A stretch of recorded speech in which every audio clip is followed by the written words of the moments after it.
안녕하십니까. 반갑습니다. 증시각도TV 시청자 여러분, 투자자 여러분, 반갑습니다.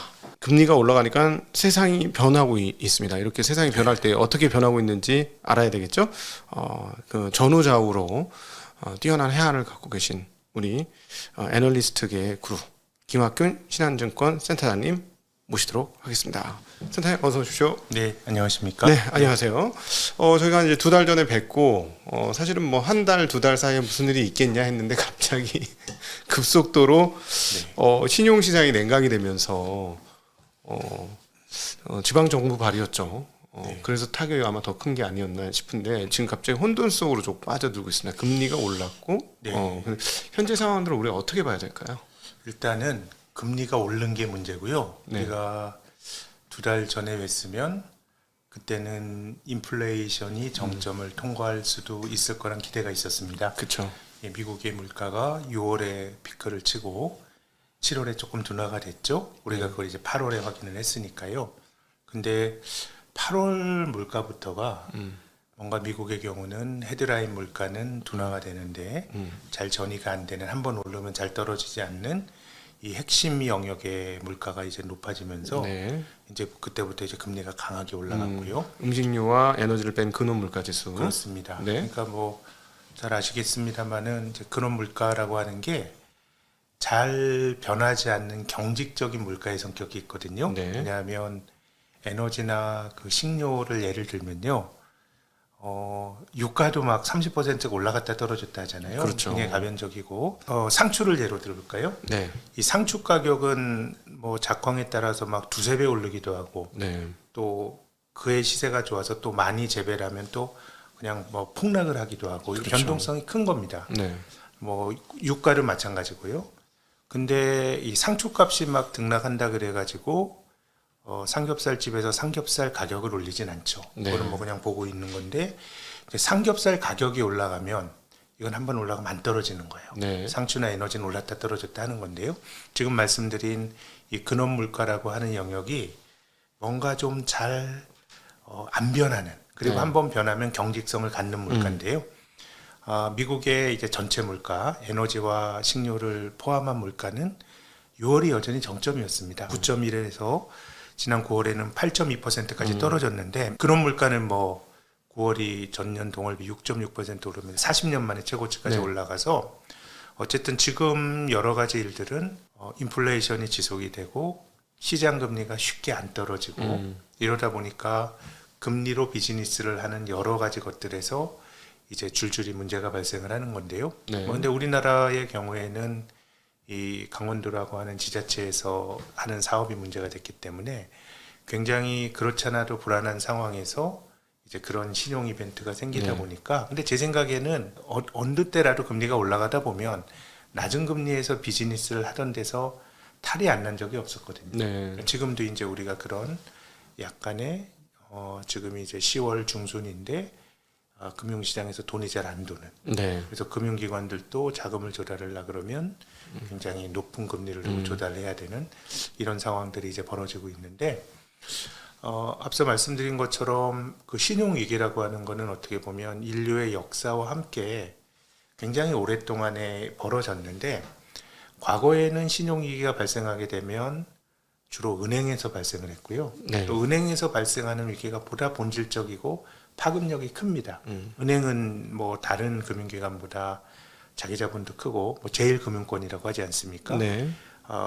그 어떤 경제 공동체의 기본적인 금융 인프라가 은행이기 때문에, 근데 2008년도 금융위기 이후로 그 금융기관의 자본 건전성에 대해서는 여러 가지 규제들이 많아졌거든요. 네. 그래서 지금은 글로벌하게 벌어지는 일들이 전통적으로 은행에서 대출을 받고 뭐 이런 데서 문제가 생기기보다는 어떤 그 마켓에서, 네. 시장에서 거래를 하고 하는 데서 지금 문제가 좀 생기고 있어서요. 그래서 지금 그 정부에서도 채권안정펀드 같은 거 다시 재가동한다라고 하는데, 전체적으로 아무튼 금리가 급등을 하면서 우리가 약간의 좀 신용 경색, 네. 이런 상황을 지금 경험을 하고 있습니다. 네. 신용 경색이 나면 옛날 같았으면 참 무서운 단어라서 말씀하신 대로 시스템 위기로 전이되는 상황을 항상 생각하는데 지금 말씀하신 바에 의하면 그리고 또 최근의 흐름에 의하면 한국의 이 신용 경색이 그 시스템 위기로는 넘어갈 가능성이 아직까지는 상당히 희박하다. 뭐 이게 그 일종의 전염 효과가 있어요. 네. 그래서 이것을 우리가 속단해서는 안 된다고 봅니다. 근데 이제 비슷한 일이 9월 말 10월 초에 영국에서도 있었거든요. 네. 영국에서도 이제 트러스 행정부가 들어와서 감세 정책을 내놓으면서 예. 영국의 이제 금리가 급등을 했죠. 네. 10년 만기 국채 수익률이 3.5%에서 4.5%까지 급등을 했습니다. 예. 그러니까 뭐 불과 6일 만에 벌어진 일이에요. 이제 그러다 보니까 그 영국에 있는 연기금들이 이 복잡한 파생상품 구조를 제가 쉽게 설명드릴 수는 없습니다만은 여러 가지 연금이라고 하는 거는 돈을 받아가지고 먼 미래에 돌려주는 거거든요. 네. 뭐 제일 좋은 거는 내가 연금을 20년 후에 돌려주면 20년 만기인 국채를 사가지고 하면 되는데 매칭을 한다고 하죠. 예, 그런 매칭을 거는 하는데 그렇게 운영하는 연기금은 거의 없죠. 없죠. 또 장기금이 금리가 많이 떨어지니까 이제 복잡한 파생 상품 계약을 통해서 이제 돈을 운용하는데 본질은 이제 파생 상품의 담보로 제공하는 게 연기금들이 가지고 뭐 연기금은 일단은 국채는 기본적으로 투자하는 거 아닙니까? 네. 이것이 국채를 담보로 제공을 했는데 음. 금리가 아주 단기간에 급등을 한다라고 하는 거는 국채 담보 국채가 많이 가격이? 떨어진 거고 네. 그러면 당연히 담보 가치가 떨어져야 되니까 그러면 이 담보를 채워놓으려면 어떻게 해야 되냐? 본인들이 갖고 있는 국채를 팔아야죠. 네. 그럼 또 국채 가격을 또 떨어지고 담보 가치가 또 떨어지는 악순환이 이제 발생하게 돼서 그래서 금리가 이렇게 급하게 올라가다 보니까 보통 그런 식의 어떤 파생 상품에 있어서도 약간의 그 투자 공학적으로 이렇게 리스크를 계측을 하거든요. 네. 근데 10년물이 6일 동안에 그 100bp나 올라간 거는 이거는 굉장히 모델에서도 굉장히 아주 낮은 확률의 네. 일종의 아주 테일 리스크가 소위 통계적으로 나타난 거다 보니까 문제가 생기다 네. 보니까 확률 분포값으로 보면 가운데 이만큼 그 끝으로 가면 몇 개 점이 끝쳤는데 이 점이 발생한 거죠. 그런 게 예를 네. 들면 발생한 거죠. 네. 이제 그러다 보니까 영란은행이 나섰죠. 그러니까 이게 참 저는 어떻게 보면 되게 우스꽝스러운 모습인데요. 영국의 소비자 물가가 9월 상승률이 10.1%로 네. 나왔죠. 그래서 11월 초에 영란은행이 이 통화정책 회의를 하면 아마도 지난 9월 달에는 50bp 올렸지만 0.75% 포인트 자이언트 스텝을 밟을 가능성이 높은데 네. 긴축을 할 거다. 뭐 해야 되잖아요. 네. 물가를 보면. 근데 이 금융 시스템에 문제가 생길 것 같으니까 영란은행이 들어가서 3주 동안 또 QE를 했어요. 돈을 풀었어요. 그러니까 네. 이게 저는 양면적인데 어떻게 보면 되게 희극적인 모습이에요. 네. 예, 뭐 자기들이 긴축을 하는 마당에 또 돈을 또 푸는 것도 굉장히 희극적인 모습이지만 또 다른 측면에서 보면 이제 금융시장에서의 교란을 막기 위한 결연함 네. 이런 것들을 이제 보여준 것 같아요. 그래서 어느 나라나 이 금융시장에서 경색이 나타나는 거는 당연히 막아야 되고 네. 지금 한국에서 나타나고 있는 몇몇 문제들도 뭐 이제 주택 가격이 장기 추세나 이런 거에 따라 좀 가변적이지만 지금은 자금을 조달하지 못하는 금융기관들이 최근에 뭐 한 10여 년 동안 돈을 많이 벌어가지고 자기 자본이 많아요. 그러니까 근데 이제 당장의 유동성이 없는 거기 때문에 이것은 조금만 유동성의 문제만 해결을 해주면 이것이 어떻게 보면 시간을 벌어주면 좀 해결할 수 있는 성격의 문제인 것 같기는 합니다. 네네. 그래서 제 생각에 영국을 보면 그러니까 세상을 이제 보는데 야 꽃꽃이 지뢰밭이야 이렇게 보는 것도 맞고요. 네. 그렇게 보면은 세상이 너무너무 불안해 보이고 좀 객관적으로 세상이 불안하게 보는 건 맞는 것 같은데 저는 뭐 계속 갖고 있는 생각이 그러기 때문에 뭔가 이제 시스템 쪽에서 문제가 생기는 거는 어떤 식으로든지 간에 막지 않겠는가. 네. 이런 앞으로의 모습이 금리는 올리는데 금융시장에 경색이 나타나면 또 돈을 푸는. 네. 인플레이션에 대처하는데 양적 완화를 대표적으로 하는 건 돈을 푸는 정책은 인플레 정책과는 상극이잖아요. 그렇죠. 인플레를 일으키는 네. 정책이죠. 근데 뭐 불가피하게 저는 오히려 영란은행의 모습을 보면서 야 이제 정말 이렇게라도 하는구나라고 하는 그런 식의 정책들이 많이 나오지 않을까라는 생각은 드는데 네. 다만 이제 그 세상이라고 하는 게 중앙은행가들이나 관료들도 마음대로 되는 건 아니니까 네. 생각지도 않은 데서 문제가 팡 터지게 되면은 또 그것이 또 전체적으로 또 전염 효과가 있기 때문에 제 생각은 좀 그렇습니다. 위태위태하지만 굉장히 좀 그 중앙은행을 비롯한 어떤 관료들의 대응도 영란은행을 보면 일단 내가 긴축을 하더라도 이거는 맞겠다라고 하는 지향은 좀 분명한 거 아닌가 그런 좀 양가적인 생각이 네. 듭니다. 사실 뭐 인플레이션은 조금 다루기가 어려울 수는 있습니다만 이 신용 경색은 정책 당국이 마음만 먹고 금융 당국이 마음만 먹으면 해결할 수 있는 부분 아닙니까? 그 서브프라임 때처럼 지금 막기 어려운 상황하고는 조금 다를 것 같은데요. 제 생각에 그거는 우리가 알 수는 없는 것 같아요. 네, 알 수는 없죠. 그것이 어떤 포지션에 어떻게 될지는 네. 알 수는 없고 금리가 그렇게 발작적으로 움직이게 되면 뭐 생각지도 못한 일이 어디서 숨어 있는 거. 크레딧 스위스 같은 경우도 굉장히 뭐 여러 가지로 뭐 어렵다는 얘기들이 나오는 거 아닙니까? 네. 그래서 저는 그 우리가 사전적으로 알 수는 없습니다. 다만 이제 그래도 제가 견지하고 있는 생각은 2008년도 리먼 브라더스 파산 이후에 거대 금융기관을 날렸을 때 치러야 될 코스트.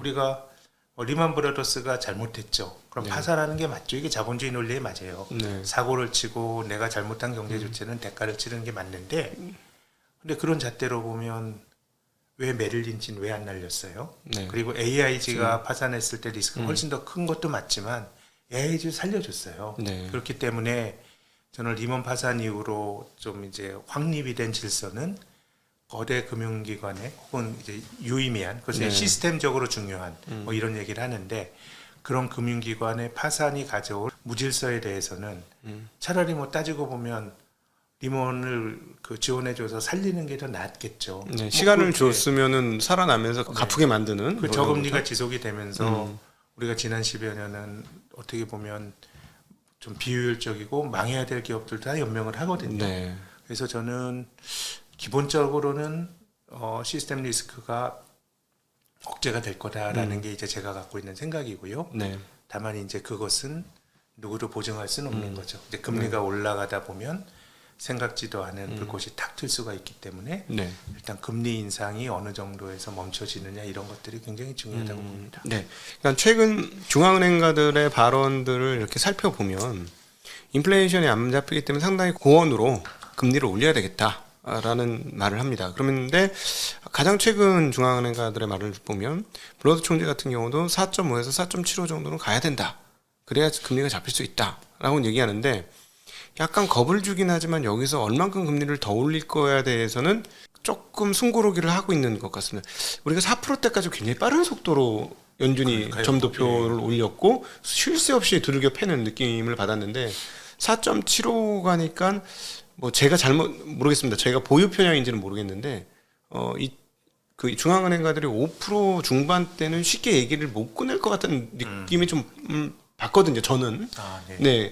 근데 이거 잘못했다가는 또 얻어맞으니까 조마조마한 부분이 있는데 어떻게 보십니까? 이게 소위 말하는 터미널 레이트죠. 네. 근데 뭐 아직까지는 전체적으로 좀 여전히 매파적인 네. 그런 게 우세하다고 봐야 되고요. 마지막 올릴 때까지는 매파적으로 대처하는 게 또 본질적으로 맞습니다. 네. 내가 이제 어차피 금리를 올리고 금리가 올라가는 거는 이제 물리적으로 경제 활동을 하는 사람들에 영향을 주는데 사실은 거기에 대해서 일종의 포워드 가이던스를 주는 거는 그 시장 사람들에겐 영향을 줘요. 네. 미리 이제 중앙은행의 행동이나 이런 거를 반영을 해서 주가나 아니면 채권 가격은 움직이는데 네. 근데 지금은 이 자산 시장에 대해서는 아주 우선적인 관심사는 아닌 것 같아요. 아, 연준이. 예. 네. 그러니까 그러면은 자산 시장 뭐 주식 시장이라든가 채권 시장이 지켜지는 거, 네. 가격을 버티는 거 이건 별로 관심사가 특히 아니다. 네, 주가는 네. 그렇죠. 뭐 네. 그런 얘기들도 뭐 이제 주식은 우리의 고려 요인이 아니다라는 얘기들은 이제 많이 했는데 네. 근데 이제 그 금리가 올라갔을 때 실질적으로 우리가 그 리얼 월드에서 경제 활동을 하는 사람, 금융용이 아니라 경제 활동을 하는 실제 금리 자체가 중요하거든요. 네. 올라가면 내가 앞으로 뭐 어떻게 할 거야랑 상관없이 그 자체가 내가 대출이자 늘어나고 하는 거예요. 그래서 이제 인플레이션을 잡아야 된다고 하면 제 생각에는 기대 심리를 꺾는 것도 긴축의 가장 중요한 목적이니까 금리를 올리는 순간까지는 이 비둘기파적인 화법으로 하는 건 전 옳진 않다고 봐요. 네. 근데 이제 그래도 제가 볼 때는 조금 유의미한 금융시장에서 야 연준이 변화가 있는 거 아니야라고 했던 거는 10월 11일 날 연준의 2인자죠. 연준 부의장인 브레이너드라고 하는 이 사람은 뭐 연준의 실세 중에 실세죠. 네, 부의장. 부의장이고 이 오바마 정부에서 재무부 차관도 했고 네.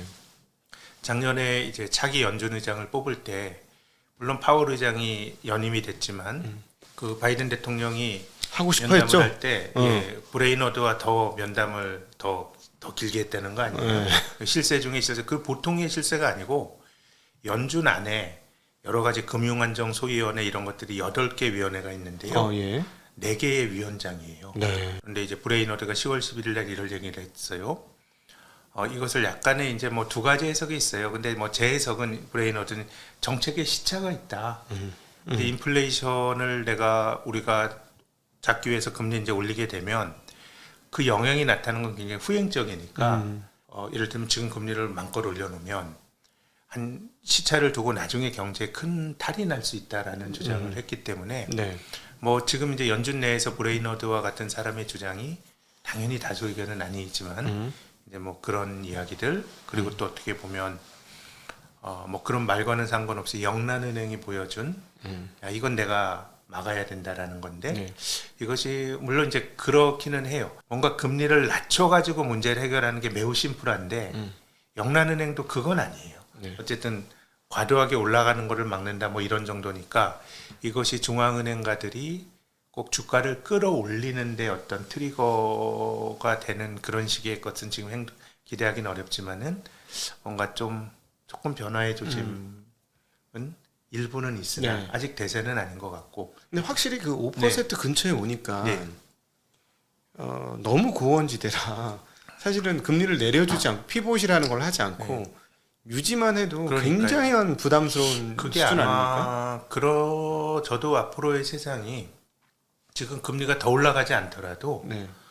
이 지금 정도로만 해도 상당히 어떻게 보면 좀 높은 수준이에요. 물론 네. 그러기 위해서는 이제 물가가 좀 떨어져야 되겠죠. 왜냐하면은 지금 저는 뭐 코어 CPI 기준으로 보면 지금 6.6%니까 기준금리가 5%라고 하더라도 이건 상당히 마이너스 금리예요. 그러니까 금리가 떨어져야 되는데 그래서 제 생각에는 뭐 코어 CPI나 이런 쪽으로 인플레이션이 전이가 되고는 있지만 금리를 또 이렇게 세게 올린 적도 없거든요. 이렇게 빠르게? 네. 네. 진짜 없어요. 80년대 초에 20%까지 그 기준금리를 올린 적도 있지만 지금은 3월에 지금 제로에서 네. 이제 11월에 금리를 올리게 되면 이게 8개월 만에 3.75%포인트를 올린 거는 이거는 없어요. 네. 그렇게 된다면 이제 경기가 둔화가 될 거고 그러니까 제 생각엔 1차적으로 중앙은행가들도 약간은 명분이 필요한 것 같아요. 네. 지금까지 금리를 올리기 위해서 별 행동을 다 했는데 아주 파격적인 금리 인상을 했는데 물가 상승 자체가 안 잡히게 되면 자기들도 어떻게 보면 그 퇴군의 명분이 없는데 뭐 이러다 보면 잘못하면 사고가 날 수도 있는 거죠. 그래서 제 생각에는 코어 영역에서 물가 상승률이 만약에 둔화가 된다 그러면 그 다음에는 이제 고민이 야, 이 금리를 내가 2%까지 내려야 되냐 아니면 어느 정도 높은 금리를 용인하고 살아야 되냐인데 제 생각에는 이걸 2%까지 그 누르려 그러면 이거는 우리가 치러야 될 코스트가 너무 크고 그렇죠. 또 한편으로 지금처럼 사람들이 인플레 기대 심리가 막 높아져서 물가가 올라가는 거는 이건 뭘로 봐도 경제 해악이 커요. 네. 근데 그럼 인플레가 나쁜 거냐? 특히 지금처럼 전 세계적으로 부채가 많은 상황에서는 적당한 인플레를 용인함으로써 부채를 희석시킬 수 있거든요. 녹이는 거죠, 부채를. 1950년대, 60년대가 그랬어요. 70년대는 의도적인 행동이라고 말하기 어렵고 굉장히 그냥 유가가 급등을 하면서 물가가 10% 넘어가는 뭐 이거는 굉장히 안 좋은 거고 50년대, 60년대는 미국 주식도 굉장히 좋았는데 이 물가 상승률이 평균 뭐 3.5, 4 정도 가는 그런 물가였고 금리도 지금보다 높았어요. 그런 거라 그러면 일단은 코어 CPI 같은 것들이 좀 둔화가 되게 되면 그 시점에서는 중앙은행가들의 행동도 좀 바뀌지 않을까 싶고 이후에 예상이 되는 모습은 좀 어느 정도의 인플레를 용인을 하면서 가는 건데, 근데 이제 물가를 확 잡을 확률은 매우 낮고 잡기 위해서는 코스트가 또 너무 크고, 아니면 뭐 경기가 정말 생각지도 않게 망가져 버리면 인플레 문제는 해결이 되겠죠. 근데 네. 우리가 그런 거를 상상하지 않는다 그러면 상당히 높은 수준의 물가와 뭐 2% 물가를 맞추기보다는 뭐 3.5, 4%의 물가를 용인하고 금리도 예전과 같은 제로 금리는 아니더라도 상당히 높게 유지되는 모습이 앞으로 뭐 세상이 그렇게 가지 않을까라는 생각은 듭니다. 네. 그럼에도 불구하고 연준이 네. 5%의 금리 수준 5%를 유지 않으면 무위험 수익률이 5%나 되는 거잖아요. 네. 그러면은 위험 자산 수익률은 8에서 10%는 넘어가야 된다는 계산이 나오는데. 그럼 좀 어렵죠. 예, 그러면 예. 어떤 에셋도 우리가 뭐 인플레이션을 해지하기 위해서 주식을 해야 된다 이런 얘기를 하는데, 네. 주식이라고 하는 거는 변동성이 큰 자산이에요. 네. 그래서 어떻게 보면 시장이 좋을 땐 버블이 생기고 나쁠 땐 또 역버블이 생기면서 주식은 뭐 큰 사이클과 상관없이 과하게 떨어졌을 때 사면은 전 기회가 있는 에셋인 건 맞는데, 일반적으로 주식도 그 물가를 방어하기 저는 어떤 에셋도 힘들 거라고 봐요. 네, 그러니까 금리가 실제로 무위험 자산 금리가 4.5가 넘어가서 한 5% 내외 되고, 그러면 다른 어떤 자산들도 한번 예를 들어 보면요. 20세기는 굉장히 주식이라고 하는 에셋에서 보면 위대한 주식의 시대였어요. 그 주가 지수의 시계열이 제일 긴 다우 지수 기준으로 보면 19세기 말 1899년도 말에 다우 지수가 65포인트였습니다. 네, 근데 이게 1999년 말 20세기 끝자락에 11,600까지 올라왔어요. 네, 그럼 100년 동안에 이 상승률이 1640%가 올랐거든요. 네, 근데 그러면 연율화로 어느 정도 올라가면 그런 식의 그 상승이 나타나냐면 연율화로 5.3%예요. 네, 그러니까 한 5.3씩 그렇게 복리로 누적이 되면 위대한 주식의 시대가 그 20세기쯤 열리는 거거든요. 네.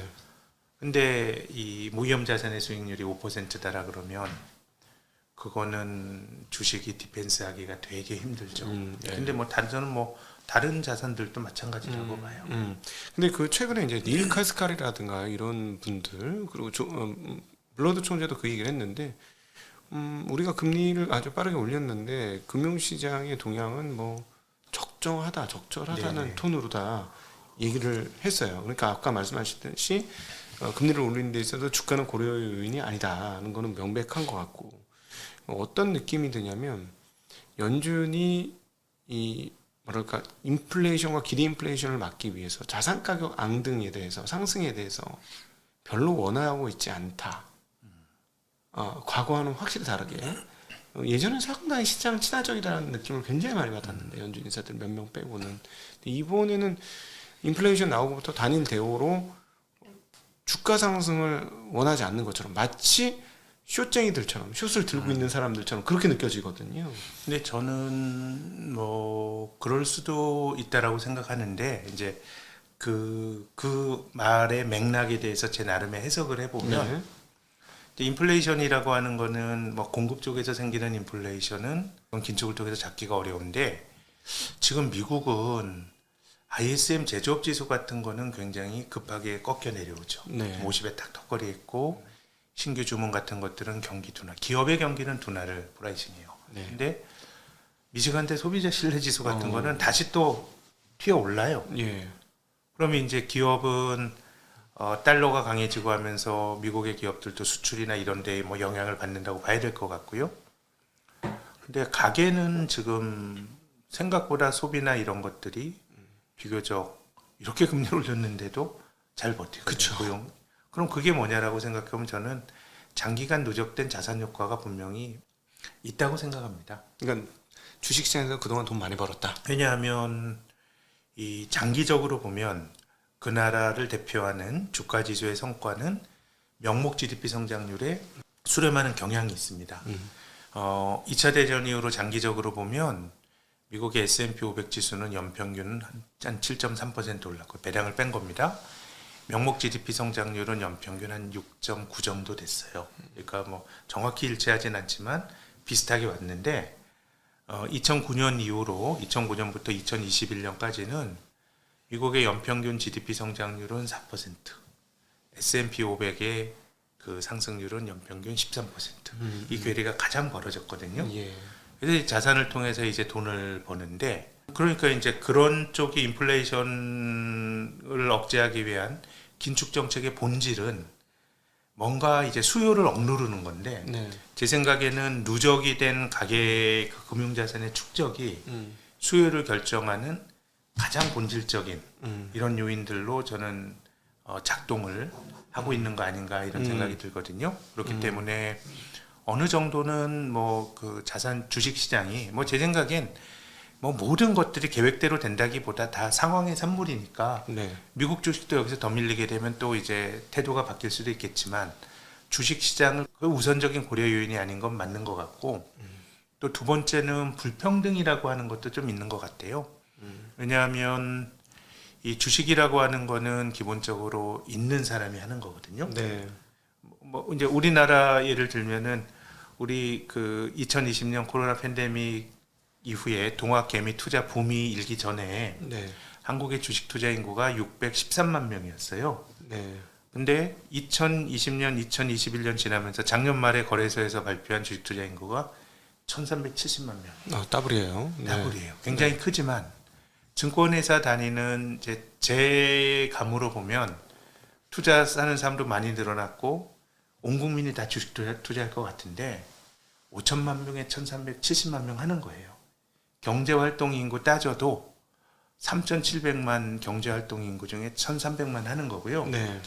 미국처럼 주식 좋아하는 민족도 국민성 가진 나라도 이 주식 투자하는 사람들은 국민의 반이 안 돼요.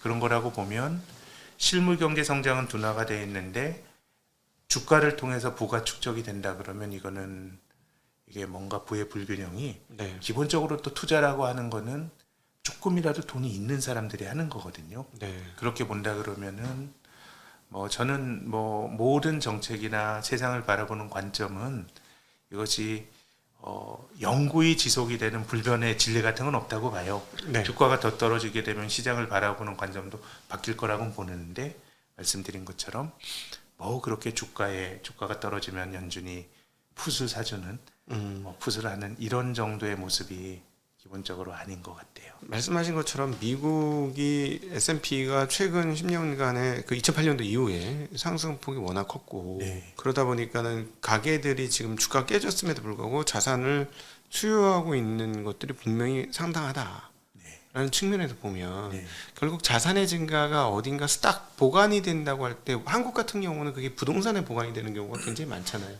미국도 충분히 2008년도 그 리만 사태 이후 경색이 되었던 흐름이 이제 10년이 지나면서 풀리는 것 같거든요. 부동산 가격 최근에 오른 걸로 봐서는.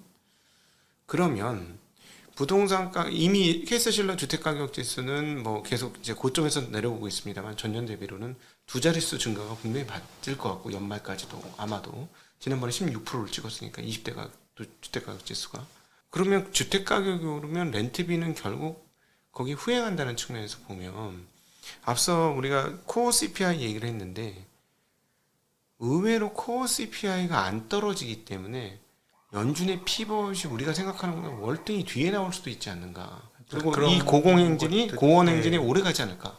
그런 것들이 좀 불안 요인이죠. 특히 네. 이제 주거비는 제 생각에는 주택 가격의 함수기도 하지만 특히 월세는 금리의 함수기도 하거든요. 네. 그러니까 금리 올리는 게 다시 또 렌트비를 올리는 작용을 할 수 있어요. 근데 이제 미국의 그 물가 지수에서 주거비가 차지하는 비중이 좀 높긴 하지만 네. 지금 다른 영역에서는 제가 좀 궁금하기도 하고 또 그 물가가 좀 그래도 궁극적으로 떨어질 거라고 보는 거는 앞서 말씀에 이렇게 금리를 올리는데 이게 어디까지 버티느냐라고 생각을 하면 또 11월에 또 빅스텝을 자이언트 스텝을 하면서 4%가 된다면 그건 또 또 본질적으로 다른 문제거든요. 다른 영역에.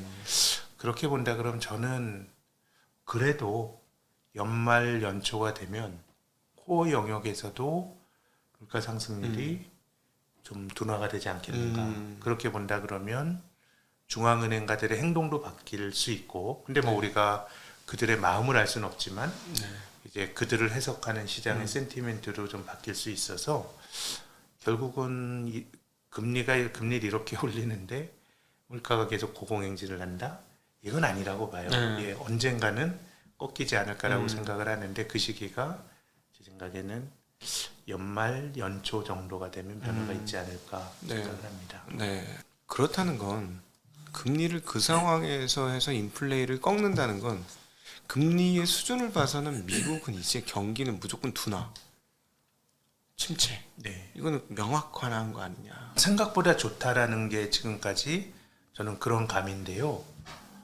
그래도 이게 견디기 어려울 것 같아요. 네. 그래서 뭐 경기에 대한 여러 가지 우려가 나오는 게 제 생각에는 합리적인 관측이라고 봅니다. 네. 그리고 이제 그 지금 예대금리 차가 미국에서 2년물, 10년물 역전은 뭐 이제 옛날 얘기 수준으로 계속 40bp 이상 벌어져 있는 상태고, 이번 주 들어오면서 어떤 일이 벌어졌냐면 3개월물하고 10년물하고 붙어버려요. 네, 네. 예, 한 번은 10bp 언더까지 떨어졌습니다. 두 개 금리 차가 7bp 때까지 떨어졌고요. 지금도 뭐 한 10bp 정도 수준밖에 안 되는 수준의 금리 차예요. 이거는 2년, 10년분보다 훨씬 더 의미가 네. 있지 않습니까? 네. 예. 그거는 뭐 이 단기물은 중앙은행의 그 생각을 반영하는 거라고 봐야 되고요. 네. 그 기준금리의 영향력이 있는 거고 10년물은 장기적인 경기와 인플레를 반영하는 거니까 그것이 교과서적으로 장단기 금리가 역전이 되면 침체의 징후인 건데 그렇게 되면 저는 경제라는 거는 그런 상황이라 그러면 거기서도 물가가 오르긴 좀 힘들겠죠. 네. 예, 그것 자체가 뭔가 어떤 인계치에 가고 네. 있다는 모습인 것 같아요. 물론 경기가 나빠져서 물가가 떨어지는 게 또 금리 상승이 진정이 되는 게 또 주식과 같은 자산의 뭐 100% 호재냐 뭐 다르게 해석할 수는 있는데 그 현상 자체는 저는 이제 어떤 물가의 피크 혹은 경기의 둔화 네. 이런 것들이 좀 임박했음을 보여주는 징후들이라고 저는 봅니다. 근데 3개월과 10년물의 금리가 붙었다는 건 은행 입장에서는 네, 대출을 할 의지를 상실시키게 만드는 그럴 수 예, 있죠. 뭐 조달 가상금리를 엄청나게 받지 않는 한 그러니까요. 3개월물이면 조달인데 조달과 대출이 원가와 매출가가 똑같은 상황이 왔으니, 그러니까 최근에 뭐 제이미 다이먼이라든가 뭐 시티은행의 뭐 CEO라든가 이렇게 계속 골드만삭스 CEO가 6에서 9개월 안에 침체가 온다라는 얘기를 하는 것이, 자기네가 이제 이런 상황에서 지금까지 돈은 잘 벌었지만 이 금리 상황에서는 자기네 이제 대출할 수 있는 그런 의지들이 상당히 박약되니 그런 거 아닌가 하는 생각이 많이 그런 들거든요. 면도 있죠. 참 세상이 이제 또 얼마 전에 금리가 떨어지면서 특히 이제 마이너스 금리까지 가면서 은행들이 특히 유럽의 은행들은 엄청 어려웠거든요. 도이치뱅크 이런데 굉장히 장기적으로 어려워졌잖아요. 그러니까 이게 지금 올라가면서 지금 정반대 현상이 발생하고 있는데 네. 아무튼 저는 그런 모습들이 아주 지속 가능한 모습 아닌 것 같아요. 그래서 뭔가 이제 인계치에서 나타나는 모습이라고 봐야 되겠죠. 네. 여러분은 지금 신영증권 리처드 센터장이신 김학균 센터장님과의 증시각도 TV 대담을 듣고 계십니다. 한국 쪽으로 넘어와서 보면 최근에 이번에 이제 강원도에서 지급 안 하겠다라고 얘기를 하면서부터 회사채 불똥이 튀었습니다. 그래서 엉뚱한 회사들에 대한 루머가 돌고, 거기가 이제 자금 조달이 굉장히 어려워지기도 하고 뭐 이상한 소문도 나고 실제로는 아무 문제가 없는데, 혹시 이 문제가 한국에서 심각한 사태로 전이될 가능성은 없습니까? 왜냐하면 작년도에 워낙 부동산 가격이 좋아서 PF 규모는 굉장히 많은 걸로 알고 있거든요. 네. 올해 연말까지 25조인가 35조인가 뭐 엄청난 PF 잔고가 있어서 이건 어떻게 보실까요? 뭐 제 생각에는 그 사업을 무리하게 벌렸던 회사들은 좀 어려움을 많이 겪을 것 같아요. 네. 어려움을 특히나 그것이 어떻게 보면 자기가 가져가는 포지션이 아니고 그 비즈니스는 금융회사가 이자만 받는 거예요. 그렇게 돌아가는 비즈니스인데 이제 그게 제대로 안 돌아가고 근데 문제는 그 부동산 사업장이 지금 사업이 안 되는 거잖아요. 네. 지금의 조달금리 또 지금의 원부자재 가격 상승한다 그러면 사업을 하기가 어려워요. 네. 그러면 이제 멈추게 되는 것이고 그래서 단기간에 유동성을 공급하고 보증을 해주고 이자를 받는 비즈니스를 했던 금융회사가 떠안아야 돼요. 예, 떠안아야 돼요. 그래서 뭐 제 생각에는 주가라든가 이런 쪽엔 큰 영향을 받는 회사들이 있을 것 같고 네. 근데 전체적으로 보면 금융회사들의 그 자기 자본이 굉장히 많이 늘어났기 때문에 네. 실적에는 굉장히 이제 좀 주름이 많이 잡힐 수 있고 유동성의 문제는 굉장히 커질 수 있는데 그것이 본질적으로는 좀 유동성의 문제인 것 같아요. 네. 그거를 미스매치를 해결해 주면 파산으로 가고 이럴 것 같진 않고 다만 이제 신용 경색은 흑자 기업도 돈이 없으면은 어려움을 겪는 거니까 여기에 대해서는 저는 정책적으로 그들을 도와주는 게 아니고 그들이 가지고 있는 뭐 담보들이 있을 거 아니에요. 그걸 잡고 높은 금리로 자금을 좀 그 조달을 해서 신용 경색은 좀 막게 해야 되는 건데 그러니까 지원해 놓은 거는 그런 것 같아요. 얘네가 가진 게 없고 궁극적으로 빚을 갚을 능력이 없다 그러면 이건 지원해 주면 안 돼요. 네. 그건 그냥 연명시키는 거고 문제를 미루는 건데 네. 이 사람들이 그 갚을 수 있는 자산은 있는데 당장의 유동성이 없다라고 하는 거는 뭐 우리가 중앙은행이 경제의 최종 대부자라고 하는 것도 결국은 그런 데서 나온 건데요. 그거는 저는 그 유동성의 문제는 페널티를 줘서 높은 금리를 가진 대출을 해줘서 해결을 해줘야 되는 건데 네. 전 이건 어느 정도는 정책적 판단의 문제인 것 같고요. 그래서 그것 때문에 시스템이 흔들릴 거냐 말 거냐 여기에 대해서는 저는 결국은 막을 수 있다라고 보는 쪽이고요. 투자자 입장은 조금 더 다르죠. 네. 이제 그 상황에서의 뭐 그 기업의 마진이나 생각지도 않은 자산을 떠안게 되는 것들을 생각한다 그러면 주가는 또 뭐 다른 차원의 문제인 것 같아요. 네. 그러니까 사실 시간을 주면서 생존할 수 있는 회사들은 사실 시간을 좀 주는 게 맞고 시간을 줘도 회생하기 어려운 회사들은 뭐 본질적으로 사실은 뭐 정리되는 게 예. 좀 건강한 예. 그 생태계를 위해서는 차라리 나은 거. 그 경제의 최종 대부자 이런 그 이제 영국에서 나온 그 이코노미스트라고 하는 유서 깊은 잡지의 편집장이던 베지시는 사람이 거기에 대한 개념을 이제 얘기를 했는데 네. 이제 그게 결국은 일시적인 유동성의 문제라 그러면 벌을 줘서 담보를 받고 높은 금리가 페널티고 벌이에요. 네. 줘가지고 유동성을 해결해 주는 게 맞고 그게 아니라 그러면은 뭐 사실 지원의 명분이 없는 건데 제가 뭐 금융회사들의 그 재무 상태를 다 알고 있는 건 아니지만 대체로 금융회사들이 돈을 많이 벌어서 자본이 많이 커졌기 때문에 네. 상당수는 좀 유동성의 문제이지 이것이 뭐 전체적으로 뭐 디폴트나 이런 차원은 저는 아니지 않은가라는 생각은 듭니다. 네, 지금 말씀하시는 거는 지금 예를 들어 프로젝트 파이낸싱 관련해서 지급 보증한 회사들이 예전에는 은행이었었는데 요즘에 은행이 안 하고 뭐 증권사라든가 제2금융권 아니면 뭐 저축은행 이런 쪽에서 지급 보증을 한 데들이 꽤 많은데 그 회사들이 그동안에 몇 년간 꽤 좋았다라는 거고 그래서 굉장히 많은 돈을 가지고 있기 때문에 지금 돈을 못 구해도 돈을 못 갚아줄 수는 있을지언정 시간만 있으면 돈을 갚아줄 수 있다. 라는 말씀을 하셨고 그런 상황이라면 지금 현재 상황이 단기적인 유동성 경색이지 신용 위기의 본격화라고 보기는 어렵다 이렇게 다만 정리하겠습니다. 이제 거기 대전제는 이제 금리의 수준이에요. 금리가 뭐 예를 들어서 여기서 또 발작적으로 올라가고 그런다 그러면 지속 가능한 금리의 수준이 아니라 그러면 그래서 어쨌든 저는 세상이 좀 안정되기 위해서는 금리 상승 자체가 좀 어느 정도는 좀 안정이 돼야 될 것 같고 지금 많은 정책이 나오는데도 안 먹히는 이유 중에 하나가 본질적으로 중앙은행이 긴축 사이클을 해서 그래요. 그렇지. 네. 과거에 우리가 여러 가지 자본시장의 안정을 위한 조치들 생각해 보시면 딴 게 많이 나왔지만 핵심은 금리를 낮추는 거거든요. 네. 근데 지금은 금리를 올리면서 거기서 나타나는 탈을 우리가 미시적으로 지금 조정을 하기 위한 여러 가지 정책적 대안들이 거론이 되고 있는 거니까 네.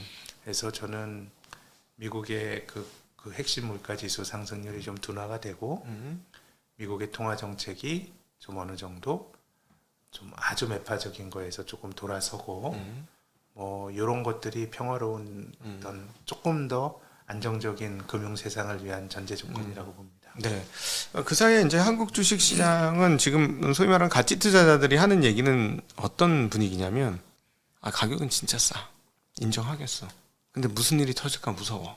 근데 이런 상황에서 이번에 이제 신용 경색 문제가 약간 불거진 거고요. 이 신용 경색 문제가 시스템 리스크까지는 아닐 것 같은데 사실 가치 투자자들이 지금 무서워하는 건 시스템 리스크 이러다가 일어나는 거 아니야? 아차 하는 순간 그걸 이제 무서워하는데 그러다 보니까 어떤 상황에 봉착해 있냐면 놓여져 있냐면 위 업사이드 리스크와 다운사이드 리스크가 모두 열려 있는 상황이에요. 예, 어렵긴 어렵죠. 근데 이제 과거에는 하방이 조금 금리가 올라가는 상황에서 하방이 점점점 커지고 있는 상황이 보였는데 이제 금리도 올라갈 수 있는 폭이 이제 얼마 안 남았고 이러다 보니까 위 아래가 다 보이는 상황인데 어떻게 조언해 주시고 싶으십니까? 저는 이제 위험에 대한 감내 이게 좀 중요할 것 같은데 이런 게 좀 안 좋은 것 같아요. 지금 상황에서 아래쪽을 보고 내가 배팅을 한다라든가 네. 많이 떨어질 거야. 그래서 이런 것도 제 증상이 굉장히 위험한 것 같고 또 이게 바닥이라고 생각을 해서 내가 뭐 자산을 많이 거는 것도 자기 판단인데 네. 저는 지금의 한국 주가 지수의 레벨에 대해서 좀 기회가 있다라고 생각을 하는 쪽입니다. 왜냐하면 우리가 지금 시스템 리스크를 걱정하잖아요. 네. 그러면 시스템 리스크가 발생했을 때 주식이 어디까지 디스카운트가 되냐? 2008년 이제 글로벌 금융위기는 나라 밖에서 문제가 생겨서 한국으로 전이가 됐던 케이스입니다. 네. 그럼 그때 우리 코스피의 PBR이 0.8이었어요. 네. 그러니까 시스템 리스크가 발생한 거예요. 네. 네. 네. 0.8. 근데 지금 0.84, 네. 0.84. 0.8485 이 정도 수준인 것 같아요. 네. 그러면 실제로 시스템 리스크가 발생한다고 하더라도 그거는 한 6, 7% 그렇지. 정도 5% 남짓인 것 같아요. 그러면 한국에서 탈이나면 어떻게 될 거냐? 외환위기 때 PBR은 0.4예요. 여기서 반토막인데 근데 그때를 보는 거는 한국 경제나 기업들의 안정성을 생각하면 온당치는 않은 것 같아요. 네. 그러면은 카드 위기라든가 아니면 대우그룹 유동성 위기가 현대그룹 유동성 위기가 있었던 2000년대 초 이럴 때 보면 대체로 0.74 뭐 이 정도예요. 네. 그러면 여기서 한 10% 정도 네. 뭐 조금 넘는 다운사이드네요. 그런 정도라고 하면 뭐 이제 저는 뭐 그렇다는 게 아니고 2000포인트 깨질 수도 있다. 뭐 네. 이런 얘기들이 나오는데 뭐 그 정도 빠지면 그렇게 되겠네요. 그렇죠? 근데 고점에서 지금 우리가 맞아서 내려온 게 한 1100포인트라 그러면 네. 그래서 저는 지금은 예단하는 건 좋지 않아요. 특히 지금 아래쪽으로 보는 것도 저는 리스크가 있다고 보는데 네. 그게 어떤 상황이 됐더라도 제 생각에는 내가 좀 물려도 괜찮은 돈, 손해봐도 괜찮을 돈으로 투자를 한다 그러면 제 생각에는 네. 리스크보다는 기회가 좀 있는 거 아닌가라는 말씀 드리고 싶고 네. 앞으로 이제 예상이 되는 시장은 참 지금 주가를 보면 한국 주식이 거품이 빠졌다고 생각하지만 또 다른 측면에서는 참 약간 좀 안 된 느낌이 드는데 한국 시장이나 뭐 저를 포함한 업계 종사자들이나 투자자나 왜냐하면 지금 주가가 11년 전 주가 수준이에요. 네. 11년 전 수준이고 그동안에 우리 기업들이 그 지금 우리나라 시가총액이 지금 뭐 한 1,600, 700조 하나요? 네, 코스피는 1,600조 1,600조 정도 합니다. 근데 이제 뭐 그동안 증자도 있고 뭐 그런 것도 있지만 그 10여 년 동안에 우리나라 기업들이 벌어들인 돈 단기 순이익만 해도 1,000조가 넘을 텐데 네. 그러니까 저는 거품은 빠진 거는 맞는 것 같아요. 다만 이제 주식의 장기 성과가 지난 뭐 2010년대에 들어서 뭐 한 0.6% 연율화로 배당을 뺀 건데 근데 그런 시기들이 있어요. 장기간 횡보하면 재미가 없는 시기. 그리고 제가 생각하는 또 이제 글로벌 시장의 모습이 금리가 많이 떨어지기는 힘들어 보여요. 많이 떨어지기 위해서는 저는 뭔가 사건이 나면 그 대가로 금리가 많이 떨어지겠죠. 네. 생각지도 못하게 시스템적인 리스크가 생긴다라든가 아니면 경기가 생각보다 더 많이 급냉을 하면 이제 금리가 떨어지는 거니까 뭐 이 자체가 주식에는 뭐 억정 나이스하지 않을 거라고 보고 전체적으로 높은 수준의 금리가 유지가 될 것 같은데 그러면 우리가 뭐 이제 70년대에 그 어려웠던 시기를 보면 미국 주가가 69년부터 82년까지 S&P 500이 연평균 마이너스 2.7%였어요. 네, 네. 14년 동안. 그럼 14년 동안 주가가 뭐 한 연평균이니까 그때 물가까지 생각하면 더 처참하고 네. 그러니까 주식이 그렇게 안 될 때도 있어요. 근데 그 14년 동안의 주식이 이렇게 떨어지는 게 아니에요. 이렇게 하는 거예요. 주가는 주가가 가진 속성은 올라갈 때는 낙관이 과하고 네. 떨어질 때는 비관이 강해서 네. 오버킬이 되는 속성이 있는 것 같아요. 네, 네. 그래서 그때도 주식이라고 하는 거는 싸게 사면 기회가 있었거든요. 네. 그래서 저는 앞으로의 세상이 뭐 네. 제가 뭐 먼 미래를 알 수 있는 통찰은 없지만 한국은 지난 10여 년도 그랬고 굉장히 어려웠다는 70년대에도 택티컬하게 주가는 꽤 움직였어요. 네. 한 뭐 1, 2년짜리 반등장은 있었어요. 네. 그런 거라 그러면은 나쁠 때 안 사면은 좀 기회가 없는데 뭐 이 나쁜 정도가 지금 충분히 나쁜 건지 지금도 나쁘지만 더 나쁠 건지 이걸 우리가 계산하려고 생각하면 안 되고 더 나쁠 수 있다고 생각하더라도 내가 견딜 수 있는 돈이어야 된다고 생각하고 네.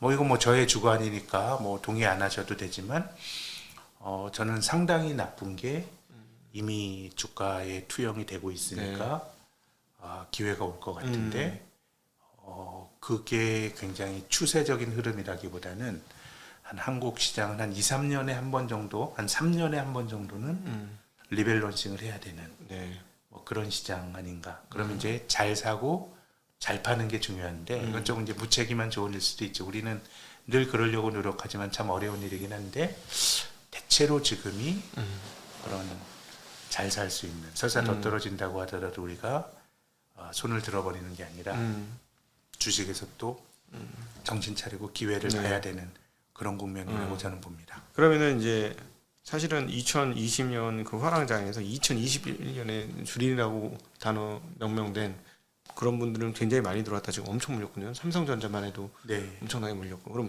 그분들은 견뎌야 된다, 팔아야 된다, 사야 된다. 그거는 투자의 대상에 따라 다른데요.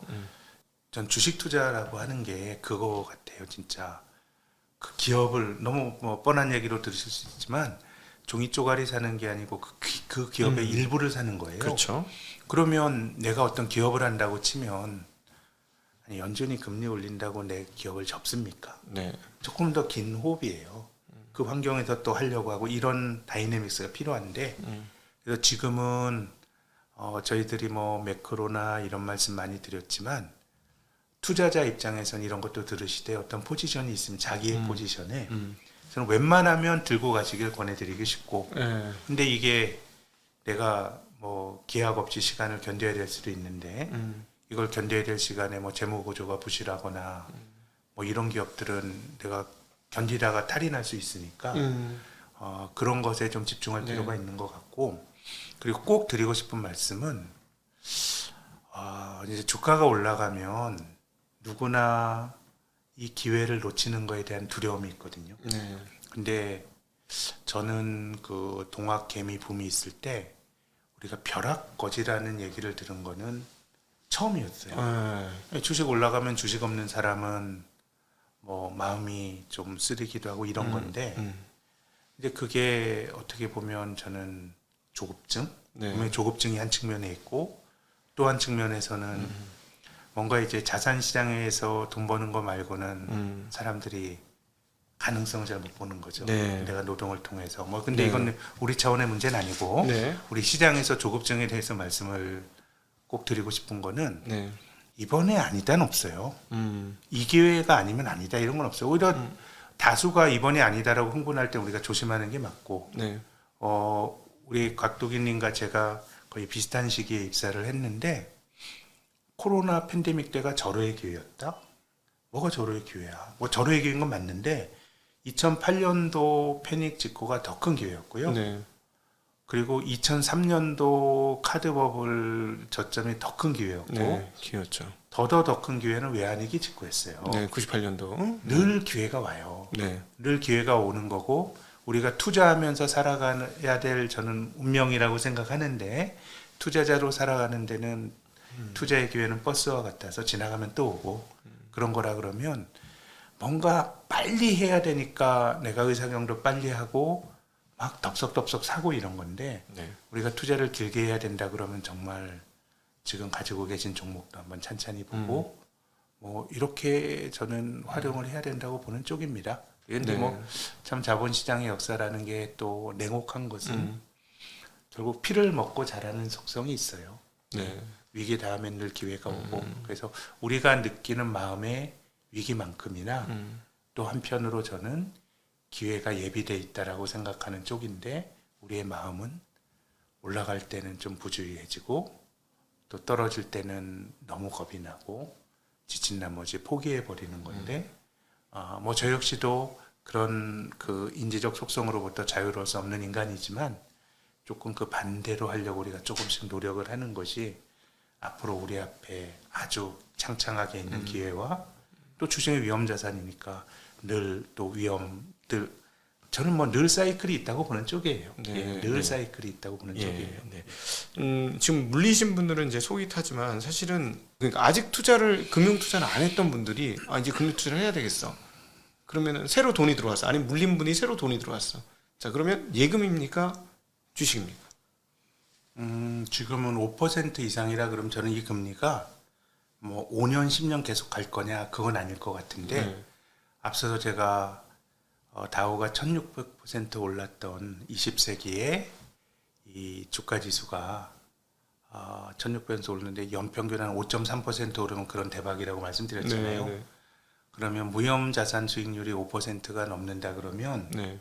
이게 다른 에셋으로 이거를 방어하기는 힘들어요. 그래서 기본적으로는 높은 픽스트 인컴을 어느 정도 네.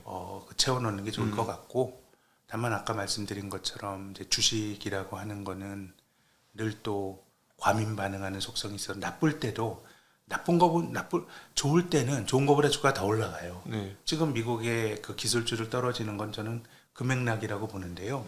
나쁠 땐 나쁜 거보다 더 떨어져요. 예. 그래서 주식이라고 하는 거는 좋을 때도 위험하고 나쁠 때도 기회가 있다고 생각을 하거든요. 그래서 이제 본인의 리스크 선호와 또 그 기대 수익률에 따라 다르겠습니다만은 저는 어느 정도는 자기 포션에 5% 이상 좀 금리를 주는 상품은 저는 노출하는 게 맞다고 봐요. 네. 그런 건 좀 들고 가야 된다. 네, 들고 가야 예금은. 되는 것이고 네.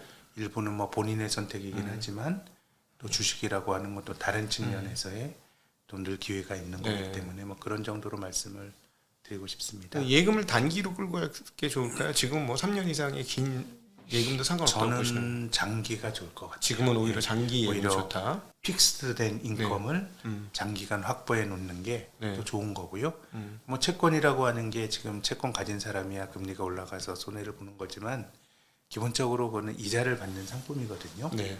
그래서 이제 그런 요소들이 되게 중요하고 주식도 아주 장기적으로 보면 이게 5% 이게 장기적으로 보면 쉽게 넘기 힘든 네. 것들이에요. 네. 마지막으로 많은 분들이 원화의 약세 1,440원까지 네. 가는 약세 때문에 너무 두려워하셔요. 네. 무슨 일이 있다, 무슨 일이 있다 계속 그러고 엔화가 이제 무려 150엔 네. 직전 아닙니까? 150엔 뭐 조만간에 뚫을 것 같은데 한 번은 달러당 150엔 야 연초로 하면 진짜 상상도 못했던 네. 30%가 넘게 빠졌어요. 엔화는. 그러니까요. 네. 예, 그러니까 이게 굉장히 위기 아니야. 막 계속 그런 고민들이 있는데 어떻게 보십니까? 그러니까 뭐 원달러만 놓고 보면 참 과한데 이런 생각이 드는데 엔화가 이렇게 떨어지는 걸 보면 원달러, 엔달러보다는 미국이 중요한 것 같아요. 미국이 예. 결국은 미국이 가지고 있는 배타적인 어떤 그런 여러 가지 정책이나 이런 것들이 다른 쪽에서 더 큰 부작용을 불러일으키는 거라고 생각하거든요. 그래서 뭐 제가 생각하는 거는 연말 연초가 되면 미국도 조금 힘이 빠지지 않을까. 그 시기가 변곡점일 것 같고 그 이전까지는 사실은 이제 주식이라고 하는 것도 우리가 신고가 신저가 뭐 이런 얘기 뭐 하잖아요. 네. 우리가 신고가 신저가를 보는 이유는 기존의 주가를 움직였던 틀에서 벗어났다라는 거예요. 그래서 저는 뭐 그런 식의 투자법에 잘 알지도 못하고 좀 고민이 깊지 못하지만 이 신고가 날 때 무조건 따라 사기 이게 말이 안 되는 건 아니에요. 뭐 새로운 걸로 가는 거니까 그렇게 본다 그러면 지금 환율은 어디까지 오른다라고 말하기는 어려우나 이런 것들이 균형 가격 이런 걸로 보기보다는 미국이 지금과 같은 스탠스를 유지한다 그러면 네. 뭐 우리가 개념적으로 선택할 수는 없는 것 같고 그래서 어디까지 간다가 아니고 미국이 언제 멈추냐 뭐 이런 것들이 더 중요한 중거의 틀이 아닌가 싶어요.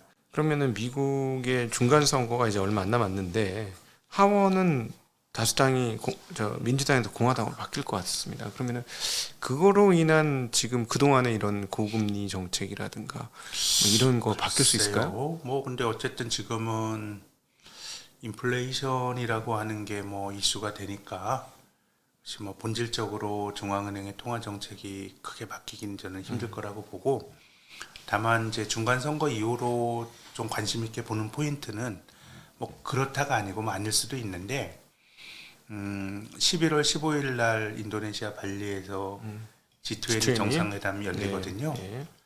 근데 그 원래 G20 정상회담 하려면 러시아 푸틴도 가야 되죠. 네. 근데 뭐 그 미국에서 전범 부르지 말라고 막 그랬나 봐요. 근데 어쨌든 인도네시아 가게 됐고 또 약간 전향적으로 그 러시아 그 행정부 대변인에서도 그 미러 정상회담이나 여기에 대해서는 가능성을 두고 있어서 그러니까 이게 지금 뭐 방법이 없는 거 아닌가요? 네. 뭐 그렇죠. 러시아 이 우크라이나 전황을 제가 잘 알지 못하지만 또 이 서구식 언론의 편향일 수도 있겠습니다만은 바이어스가 있을 수 있겠지만은 뭐 러시아는 지속 불가능한 거 아닌가요? 지금 30대 1로 싸우는데 막 2차 대전 때 모기까지 막 한다는 거 아니에요? 막 동원령 했는데 그냥 뭐 말도 안 되는 훈련도 안 된 사람들이 막 가고 이제 그러다 보니까 나온 게 전술핵이라는 거 아니에요? 네. 이래도 어떻게 보면 전쟁에 진다라고 하는 거는 권위주의적인 정치인 푸틴 입장 치명상이고 그렇죠. 내가 이렇게 뭐 죽나 핵을 터뜨려서 죽나인데 근데 이게 전술핵이 말이 그래서 전술핵이지 이게 그 킬로그램인가요 톤인가요 잘 모르겠네. 하여튼 100톤 미만 혹은 100kg 미만의 것이 다 전술핵인데 나가사키 때 떨어진 게 12.5톤 혹은 킬로그램이에요. 네.